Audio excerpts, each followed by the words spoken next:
আজকে আমরা কর্তব্য মুভির পরের পর্বের সম্পর্কে জানব। ব্যক্তিগত স্বার্থ ও পারিবারিক আবেগের মধ্যে উঠে নিজের কর্তব্য পালনে অবিচল এক মানুষের আত্মত্যাগের গল্প এটি।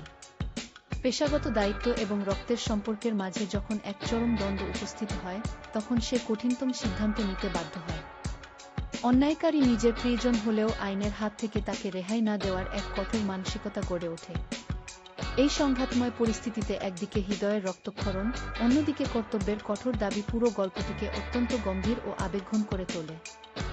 সততার পরীক্ষায় উত্তীর্ণ হয়ে কিভাবে মানুষ নিজের আত্মসম্মান টিকিয়ে রাখে, তাই এখানে প্রতিবাদ হয়। আজকে আমরা কর্তব্য মুভির পরের পর্বের সম্পর্কে জানব। ব্যক্তিগত স্বার্থ ও পারিবারিক আবেগের মধ্যে উঠে নিজের কর্তব্য পালনে অবিচল এক মানুষের আত্মত্যাগের গল্প এটি। পেশাগত দায়িত্ব এবং রক্তের সম্পর্কের মাঝে যখন এক চরম দ্বন্দ্ব উপস্থিত হয়, তখন সে কঠিনতম সিদ্ধান্ত নিতে বাধ্য হয়। অন্যায়কারী নিজের প্রিয়জন হলেও আইনের হাত থেকে তাকে রেহাই না দেওয়ার এক কঠোর মানসিকতা গড়ে ওঠে। এই সংঘাতময় পরিস্থিতিতে একদিকে হৃদয়ের রক্তক্ষরণ, অন্যদিকে কর্তব্যের কঠোর দাবি পুরো গল্পটিকে অত্যন্ত গম্ভীর ও আবেগঘন করে তোলে। সততার পরীক্ষায় উত্তীর্ণ হয়ে কিভাবে মানুষ নিজের আত্মসম্মান টিকিয়ে রাখে, তাই এখানে প্রতিবাদ হয়।